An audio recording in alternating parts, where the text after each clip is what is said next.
Hello again. Okay, so today we're going to be talking about Macbeth by William Shakespeare, and we're going to go through Act 3, Scene 2 through 4. So in Act 3, Scene 2, we see that Lady Macbeth is talking to the servant, and she basically says, "Can I speak with my husband?"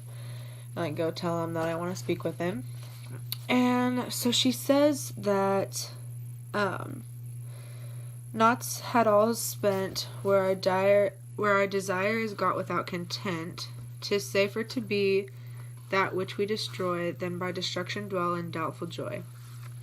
So what I got from this line is that she's basically alluding to the thought that they got what they want, but they're not content with it, her and Macbeth, So basically she's saying, yeah, they got the throne, yeah, they killed Duncan, they got where they wanted to go, but they can't really be happy because Banquo's still out there, and the witches said that Banquo's kids are going to be the one that are going to be king, and that just kind of doesn't add up, well, at least for Macbeth and Lady Macbeth.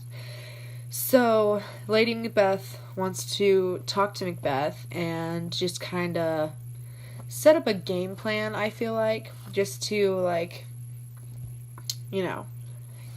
gather their thoughts and get on the same page. And so Macbeth enters the scene, and they talk about how they got Duncan out of the way, but are they really that safe?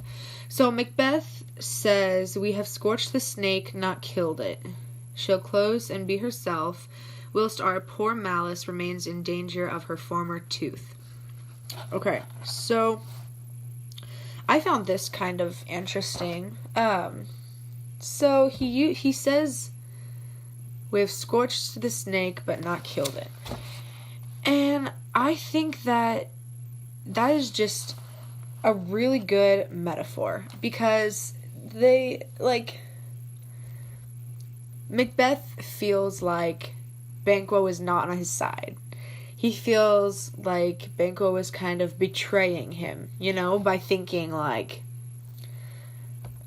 don't trust you, you used some foul play, that kind of thing. So Banquo's mindset, I feel Macbeth does not appreciate, and he's just he's basically calling Banquo a snake, he's calling him a liar, he's calling him out, and he's saying that he's not loyal. And so I feel like because dishonesty and trickery like that, snakes are often tied to that. Even in the Adam and Eve, about how the snake was he tried to have even eat the apple, and I feel like that just kind of is an allusion to that, because Macbeth and Banquo were best friends, and Macbeth feels like Banquo was turning his back on him, basically, and snakes are usually seen as dishonest or not loyal, and so I feel like that is kind of alluding to that archetype of dishonesty. So I thought that was pretty interesting. Okay, so now we're gonna go ahead and skip to Act 3, Scene 4. And this is the scene where it's the dinner with all of the lords, and Banquo has been killed. So the murderers killed Banquo, and Fleance got away. First murderer enters, and Macbeth goes and talks to him. And so the murderer has to, confess, well, Fleance got away. And that Macbeth is very flustered by this, because that means that the prophecy can still come true.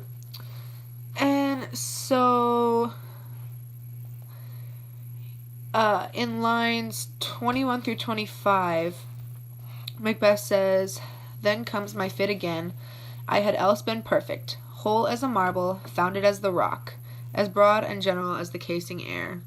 But now I am cabined, cribbed, confined, bound to saucy doubts and fears. Okay, so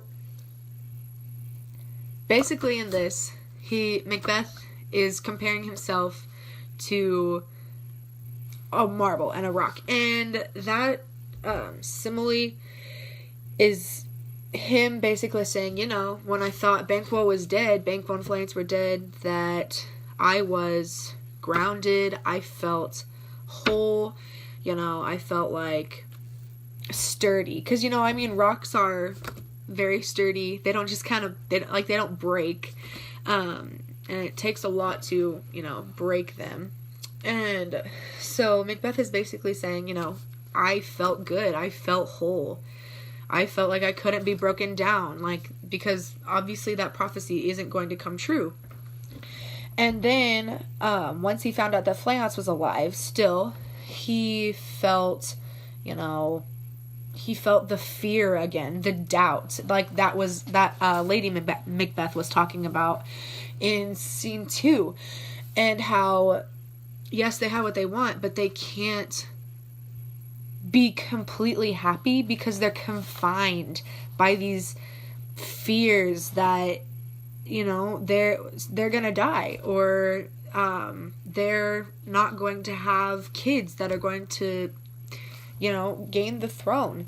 And I feel like that is kind of just like a repetition, like an example of a repetition, because Lady Macbeth was talking about how with Banquo still here and Fleance still here, and you know, having that prophecy still be able to come true, they are just unable to be content with what they have. Yes, they have it, but are they really able to, you know, use it to the fullest that they can?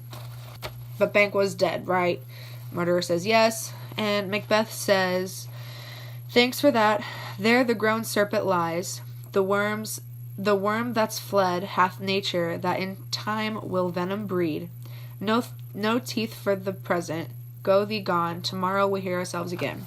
So this is just another, you know, example of repetition and a metaphor and an allusion, basically all of those things. Because Macbeth is once again referencing the snake. And he is directly referencing or comparing the snake and Banquo. So he literally calls Banquo a snake. And I feel like that just kind of adds on to this illusion and similarity between how Macbeth feels that Banquo turned his back on him, and was kind of being disloyal, almost unloyal to him, not loyal. And then we see that Macbeth calls Fleance a worm. And at first, when I first read this, I was kind of confused. You know, I was kind of, you know, what? A worm? And then I got to thinking, and like, a snake is hard to kill. And you have to put in more work to kill it. You know, it's stronger than a worm. And, you know, Banquo was a grown man. And Fleance is just a boy. Fleance has not grown into his skin yet. And worms are very easy to kill. You know, you just step on them and they just burst. Whereas if you stepped on a snake, he'd probably bite you, and yeah. So, Macbeth is calling Fleance a worm because compared to Banquo, he really is. He's much easier to kill. He's smaller. He's more innocent, you know. And he also says that as time goes on, that Fleance will develop this venom and he will become a snake. And, you know, in the word choice, you know, and he's basically comparing them to these animals. And I feel like that just kind of also alludes to the thought that, you know, he thinks that they're below him, you know, because they, like, both of them, they don't have feet.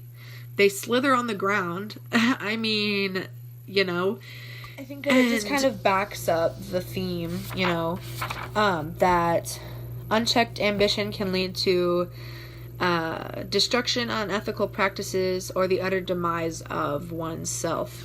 And I feel like that is completely accurate for Macbeth, because he killed his best friend. You know, Banquo and he were very close, and he considered Banquo a snake. He considered him an animal, someone that's lower than him, even though they were once best friends. And I feel like unchecked ambition can definitely just take control of oneself and lead them to make decisions that they wouldn't normally make. And I feel like these scenes, they just completely add on to that and show how crazy that one person can get when they want too much. And yeah, so thank you.